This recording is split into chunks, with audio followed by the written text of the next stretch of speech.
ওজির সাহেব, রাজ্যময় দুজন একটা অশান্তির অগ্নিশিখা দাউ দাউ করে জ্বলে উঠেছে।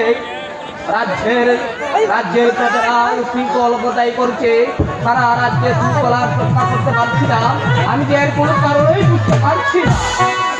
শত শত হাজার হাজার গরিব প্রজারা ক্ষুধার জ্বালা হাহাকার রব তুলেছে।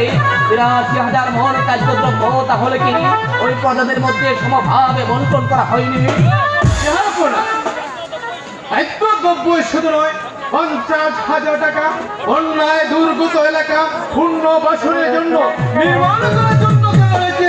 তাতে করে সম্পূর্ণ দুঃখ মোচন করা যায়নি।